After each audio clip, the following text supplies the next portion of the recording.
اور اس موقع پر میں اعلان کرتا ہوں اور آپ سے بھی کہوں گا، ہم اعلان کرتے ہیں کہ ہم تمام صحابہ کرام کے ساتھ محبت، ہاتھ کھڑے کر کے کہیں، صحابہ کرام کے ساتھ محبت کرتے ہیں۔ اور میرے ماں باپ قربان ہوں، نبی کریم صلی اللہ علیہ وسلم نے اپنے صحابہ کرام کی خود تربیت کی۔ دیکھیے، نبی علیہ الصلوۃ والسلام کی بے شمار خوبیوں میں سے ایک خوبی یہ بھی تھی نا کہ آپ معلم بنا کے بھیجے گئے، آپ معلم تھے، آپ کے صحابہ کرام آپ کے شاگرد تھے، اور آپ نے ان کی تربیت کی، آپ نے ان کو سکھایا۔ اور پھر ہم یہ باتیں کرنے شروع کر دیں کہ آپ کی وفات کے بعد معاذ اللہ فلاں بھی پھر گیا تھا، فلاں بھی پھر گیا تھا، اس کے پاس علم نہیں تھا، اس نے یہ باتیں کی، اس نے یہ کی۔ یہ تنقید جو ہے صحابہ کے اوپر نہیں ہے صرف، یہ رسول اللہ صلی اللہ علیہ وسلم کے اوپر بھی، استاد کے اوپر بھی جاتی ہے۔ میرا عزیزو، نبی کریم صلی اللہ علیہ وسلم نے اپنے ساتھیوں سے وہ کام لیے جن کے وہ اہل تھے، آپ نے ان کی تربیت کی، آپ نے ان کو سکھایا، آپ نے ان کو بتایا کہ کس طریقے سے دنیا کے اندر کام کرنا ہے۔ عزیزو، ایک بہت عظیم شخصیت میں اس کا مختصر کر تذکرہ کرنا چاہوں گا، اور میری بڑی پسندیدہ شخصیت ہے۔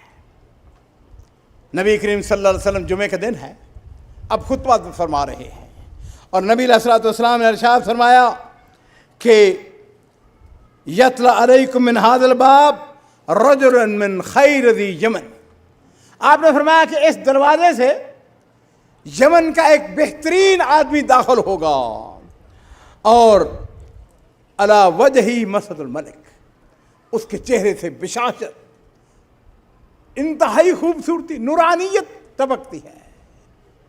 اور تھوڑی دیر کے بعد عزیزو، ایک عظیم شخصیت، ایک عظیم صحابی جن کا نام تھا جریر بن عبداللہ بجلی رضی اللہ تعالیٰ عنہ۔ عزیزو، یہ بجیلہ قبیلہ ہے جو کہ اگر آپ میں سے کسی نے سیر و سیاحت کی، اور میں کہوں گا سیر و سیاحت جو ہے وہ بھی کرنی چاہیے، ایک ہے ابہا اور ایک ہے الباہا۔ الباہا میں بھی ایئرپورٹ ہے، اور کچھ بہت زیادہ فرق نہیں ہے ان دونوں شہروں کے اندر۔ میرا ایک شوق تھا کہ میں اس جگہ پہ جاؤں جہاں پہ حضرت ابو ہریرہ رضی اللہ تعالیٰ عنہ تھے۔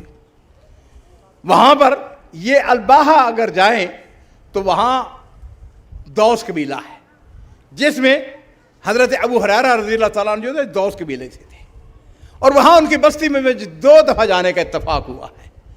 میں اصل میں ان قدموں کو دیکھنا چاہتا تھا، ان شخصیات کو، لوگوں سے ملنا چاہتا، سردار قبیلہ سے ملے، لمبی باتیں ہیں، لیکن اس کے بالکل تھوڑے فاصلے پر ہی بجیلہ قبیلہ ہے۔ یہ یمن کا قبیلہ تھا بجیلہ، اس کے سردار جریر بن عبداللہ بجلی تھے۔ عزیزو، یہ شخصیت اتنی خوبصورت تھی، اتنی خوبصورت تھی کہ جس وقت حضرت عمر فاروق رضی اللہ تعالیٰ عنہ نے ان کو دیکھا تو حضرت عمر نے کہا کہ یہ تو امت محمدیہ کا یوسف ہے۔ کہیں سبحان اللہ، کہہ دو یار کچھ نہیں ہوتا۔ جریر امت محمدیہ کا یوسف ہیں، اور حضرت علی ابن ابی طالب رضی اللہ تعالیٰ عنہ نے ان کے بارے میں فرمایا تھا کہ جریر منا اہل البیت، کہا تھا کہ جریر جو ہے یہ ہمارے اپنے گھرانے کے ہیں، اہل بیت میں سے ہیں۔ لو جی، ایسا ہوا کہ تھوڑی دیر گزری، نبی علیہ الصلوۃ والسلام چونکہ فرما چکے تھے کہ اس گلی سے، اس جگہ سے ایک شخص داخل ہوگا، تو جس وقت جریر بن عبداللہ بجلی داخل ہوئے تو لوگوں نے ان کو طرف دیکھنا شروع کر دیا۔ تو ان کے ساتھ جو آدمی بیٹھا ہوتا ہے، جہاں جگہ ملی وہاں بیٹھ گئے۔ جب لوگ ان کی طرف دیکھنے لگ گئے تو اپنے ساتھ والے آدمی کہتے ہیں، اذکر علی رسول اللہ صلی اللہ علیہ وسلم، کیا نبی علیہ الصلوۃ والسلام نے میرا ذکر تو نہیں کیا ہے کہیں پر؟ اس نے کہا ذکرک فاحسن ذکرک، اس نے کہا آپ کا ذکر ہوا ہے اور بہترین ذکر ہوا ہے، اور آپ نے ارشاد فرمایا ہے ابھی تھوڑی دیر کے بعد ایک شخص داخل ہوگا جو یمن کا بہترین آدمی ہے، اور اس کے چہرے سے بشاشت، نورانیت، خوبصورتی ٹپکتی ہے۔ کہتے ہیں وحمد اللہ، میں نے اللہ کا شکر ادا کیا۔ اور آؤ میں آپ کو بتاتا ہوں کہ نبی علیہ الصلوۃ والسلام نے اپنے صحابہ کی تربیت کیسے کی۔ کہتے ہیں فبایعت رسول اللہ صلی اللہ 150 آدمیوں کے ساتھ آئے تھے. تقریباً 12 دن کا سفر بنتا ہے بجیلا قبیلہ سے. اور میرے لیے شرف ہے کہ میں ان کی بستی میں گیا ہوں. میں نے ان کی بستی کو دیکھا ہے, وہ جہاں کے رہنے والے تھے. کہتے ہیں اسلام پہلے قبول کر چکے تھے لیکن تجدید ایمان ہوا, بیعت کی نبی علیہ الصلوۃ والسلام کی. اور پھر اس کے بعد وہ کہتے ہیں کہ بایعت رسول اللہ صلی اللہ علیہ وسلم, میں نے نبی کریم صلی اللہ علیہ وسلم کی بیعت کی. کس بات کے اوپر؟ الا اقامت الصلاۃ و ایتاء الزکات, نماز پڑھوں گا, زکوٰۃ ادا کروں گا, والنصح لکل مسلم, ہر مسلمان کے ساتھ خیر خواہی کروں گا. عزیزو, مفسرین علماء اکرام کو اللہ تعالیٰ جزائے خیر عطا فرمائے, انہوں نے کہا والنصح لکل مسلم, اس کا مفہوم ہر آدمی کے ساتھ یہ بات نہیں کہی گئی, اس لیے کہ یہ اپنی قوم کے زعیم تھے, اور جو قوم کا زعیم ہوتا ہے وہ اپنی قوم کا خیر خواہ ہوتا ہے. فضیلت شیخ, بڑی پرانی بات ہے, ہم اس بات کو کم از کم 35 سال گزر چکے ہیں, بلکہ اس سے بھی زیادہ 40 سال ہو گئے. ہمیں پتہ چلا کہ نیپال سے مولانا عبدالرؤف جھنڈا نگڑی وہ تشریف لائے ریاض میں. وہ رابطہ عالم اسلامی کے جو تھا نا اس کے ممبر تھے. لو جی, میں اور اقبال کلانی صاحب, یہ ہمارے چچا رات بھائی ہیں مولانا اقبال کلانی صاحب, ہم دونوں ان سے فندق ابو الخیال میں ملنے کے لیے گئے. اچھا, جس وقت ان سے ملاقات ہوئی تو انہوں نے جریر بن عبداللہ بجلی والی یہ حدیث ہمیں سنائی. بات سمجھ آ رہی ہے؟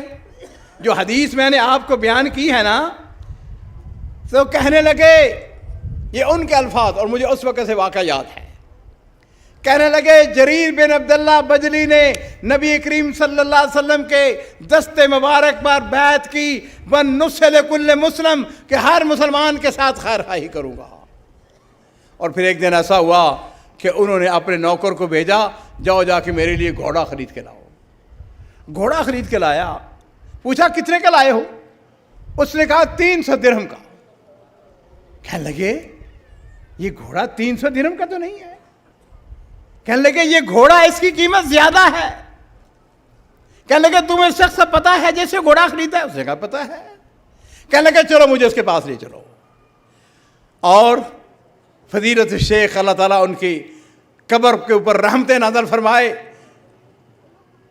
مولانا عبدالرؤف جھنڈا نگری, یہ وہ عظیم شخصیت تھے جنہوں نے نیپال کے اندر اہل حدیث کا پودا لگایا, اور آج وہ تناور درخت بن چکا ہے. یہ ہمارے فضیلت شیخ سلیم ساجد صاحب جو ہیں وہ انہی کے نمائندے ہیں, انہی کے بستے سے, انہی کے علاقے سے تعلق ہے, نیپال کے رہنے والے ہیں یہ بھی. خیر, اس سے جا کے کہنے لگے کہ بھائی اگر میں تمہیں 300 کے بجائے 400 درہم دوں وہ تو قبول ہے؟ اس سے کہا جی بسم اللہ. پھر گھوڑے کے اوپر چڑھے, اس کو چلا کے دیکھا, کہنے لگا نہیں, اس کی قیمت 400 بھی نہیں ہے, اس کی 500 ہے. بڑھاتے چلے گئے حتیٰ کہ 800 درہم کے اندر خریدا. اور پھر ایک بات کہی جو میرے لیے اور آپ کے لیے بڑی اہم ہے, اور وہ کہنے لگے لوگوں مجھے مجنون نہیں ہوں, مجھے جنون نہیں ہے, میں پاگل اور دیوانہ نہیں ہوں. یہ مت سمجھو کہ میں نے 300 میرا غلام لے کے آیا اور میں نے اس کی قیمت بڑھا کے 800 کر دی. نہیں, ایسی بات نہیں ہے. بات اصل میں یہ تھی, یہ شخص جو تھا اس کو اپنی بضاعت کا, اپنے گھوڑے کی قیمت کا علم نہیں تھا. یہ بیچارہ دیہاتی آدمی, اور لیکن میں نے رسول اللہ صلی اللہ علیہ وسلم کے ہاتھ پر بیعت کی تھی, اور وہ یہ تھی وَالنُّصْحِ لِكُلِّ مسلم, کہ ہر مسلمان کے ساتھ میں خیر خواہی کروں گا. یہ اس کے ساتھ خیر خواہی ہے. اور جریر بن عبداللہ بجلی بڑی عظیم شخصیت, کہتے ہیں ما حجبنی رسول اللہ صلی اللہ علیہ وسلم منذ اسلمت ولا رآنی الا تبسم. کہتے ہیں جب سے میں نے اسلام قبول کیا ہے, میں نے جب بھی اللہ کے رسول سے ملنے کی خواہش ظاہر کی, میں نے کہا میں آپ سے ملنا چاہتا ہوں, تو نبی کریم صلی اللہ علیہ وسلم نے آپ نے کبھی انکار نہیں کیا. وَلَا رَآنِي إِلَّا ضَحَكَ. اور آپ نے جب بھی مجھ کو دیکھا نبی علیہ الصلوۃ والسلام کے چہرہ اقدس کے اوپر بشاشت تھی, آپ مسکرا رہے ہوتے تھے. اسی لیے حدیث کے اندر پتہ کیا آتا ہے؟ تبسمک علی وجہ اخیک, آگے کیا ہے؟ صدقہ. لوگ سمجھتے ہیں کہ صدقہ صرف پیسے کا نام ہے, اپنی جیب سے پیسہ دو تو پھر صدقہ. نہیں, آپ اپنے بھائی کو دیکھیں, چہرے پر مسکراہٹ, کھڑے ہو جائیں, اس کو گلے ملیں, بھائی بڑی خوشی ہوئی ہے, ہم مسلمان ہیں, ہم اہل عقیدہ ہیں, اہل توحید ہیں, اہل حدیث ہیں, ہمارے چہرے پہ دوسرے بھائیوں کے لیے خیر خواہی, محبت کا پیغام. اور میں یہ سمجھتا ہوں کہ آج کا یہ جو پروگرام ہے صحابہ کرام کے ساتھ محبت, ان کی عظمت, ان کی شان بیان کرنے کا مقصد جو ہے وہ یہ ہے کہ ہم آپس میں بھی اسی طرح محبت کرتے ہیں جس طرح صحابہ کرام کے ساتھ محبت کرتے ہیں. عزیزو, نبی علیہ الصلوۃ والسلام اپنے ساتھیوں کو کس طرح تربیت کرتے تھے. ایک دن ایسا ہوا کہ اللہ کے رسول صلی اللہ علیہ وسلم مدینہ شریف کے اطراف میں کسی محلے میں تشریف لے گئے. اب وہاں پر جس طرح ہمارے ہاں ہوتا ہے, کوئی بڑا آدمی آئے پتہ چلے تو لوگ سارے ان سے ملنے کے لیے آ جاتے ہیں. نبی علیہ الصلوۃ والسلام سے بھی لوگ ملنے کے لیے آ گئے. وہ کمرہ تھا, اس کے اندر نبی علیہ الصلوۃ والسلام تشریف فرما. سارے لوگ جو ہیں بیٹھے ہوئے ہیں, اور سامنے دروازے کے اندر نبی علیہ الصلوۃ والسلام نے دیکھا کہ جریر بن عبداللہ بجلی آئے. آپ نے یمین یسار دیکھا, کوئی جگہ خالی نہیں ہے, سارے کے ساری کمرہ بھرا ہوا ہے. اور میرے ماں باپ قربان ہوں, عزیزو, اپنے ساتھیوں کے ساتھ محبت کرنا سیکھیں. دیکھیں آپ کا وَإِنَّكَ لَعَلَىٰ خُلُقٍ عَظِيمٍ, آپ سب سے کائنات کے اندر اعلیٰ اخلاق کے مالک. نبی علیہ الصلوۃ والسلام نے اپنی چادر مبارک اس کو اتارا, آپ نے اس کو فَلَفَّهُ, آپ نے اس کو رول کیا, اور پھر کیا کیا؟ فَرَمَا عَلَيْهِ, جریر کی طرف آپ نے اس کو پھینکا. اور آپ نے کیا ارشاد فرمایا؟ آپ نے فرمایا یا جریر اجلس علیہ, اس چادر کو کھولو اور اس کے اوپر بیٹھ جاؤ. اب عزیزو, یہ چادر کس کی ہے؟ بات نہیں سمجھی. کس کی چادر ہے؟ رسول اللہ صلی اللہ علیہ وسلم کی چادر ہے, مبارک چادر ہے. جریر نے پتا کیا کیا؟ جریر نے اس کو پکڑا, فَضَمَّهُ وَكَبَّلَهُ, اس کو اپنے سینے سے لگایا, اس کو چوما. فرد علیہ, رسول اللہ صلی اللہ علیہ وسلم کو واپس کرتے ہوئے کہنے لگے اکرمکم اللہ کما اکرمتنی, اللہ کے رسول, جس طرح آپ نے میری عزت کی ہے, آپ کے عزت اور توقیر کے اندر اللہ تعالیٰ مجھ کو اور اضافہ فرمائے.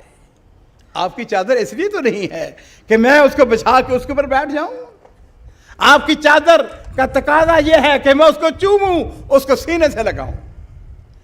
اور میرے عزیزو, نبی کریم صلی اللہ علیہ وسلم نے ایک میسج دیا, میرے لیے بھی, آپ کے لیے بھی, علماء کرام کے لیے, پوری امت کے لیے.